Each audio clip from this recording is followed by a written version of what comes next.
Hello everyone.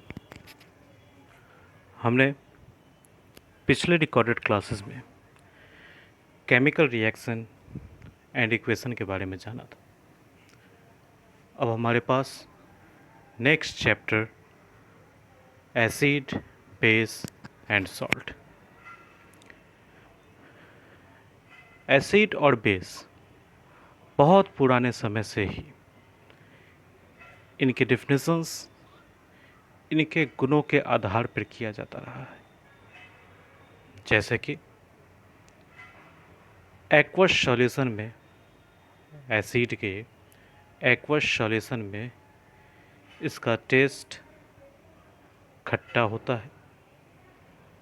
दूसरा, metal से जब भी इसका रिएक्शन होगा तो हाइड्रोजन गैस को रिलीज करेगा। अब कुछ एसिड दूसरे एसिड के मुकाबले तेजी से मेटल के साथ रिएक्शन करते हैं, उसमें घुलते हैं और हाइड्रोजन गैस को रिलीज करते हैं। जैसे कि अभी कुछ देर में आपके सामने एक एनिमेटेड वीडियो आएगा जिसमें 3 टेस्ट ट्यूब लिया गया है। पहले में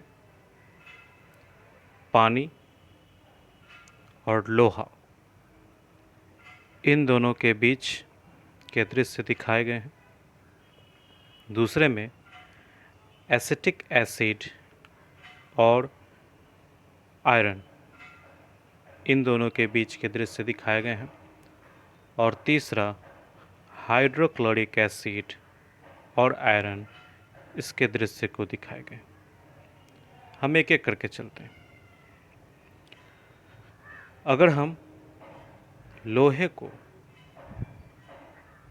पानी में अगर डालते हैं और रूम टेम्परेचर में ही इसको छोड़ देते हैं तो इसमें किसी भी तरीके का कोई भी बदलाव नहीं होगा, यानी हम इसको नो रिएक्शन कहेंगे।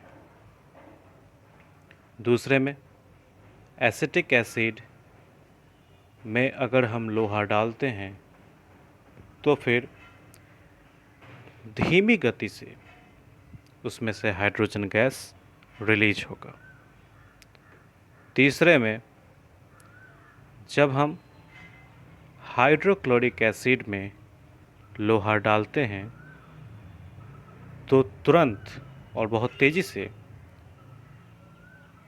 लोहा के साथ जब एसिड का रिएक्शन होगा, कौन सा, तो हाइड्रोक्लोरिक एसिड, तो इसमें हाइड्रोजन गैस रिलीज होगा। तो इस आधार पे हम यह देख पाते हैं कि कौन सा एसिड स्ट्रॉन्ग है और कौन सा एसिड वीक है। तो जैसे ही एनिमेटेड वीडियो आप देखेंगे ये कंसेप्ट आपका क्लियर हो जाएगा। तो इसे देखिए, समझिए, दिक्कत हो पूछिए। धन्यवाद।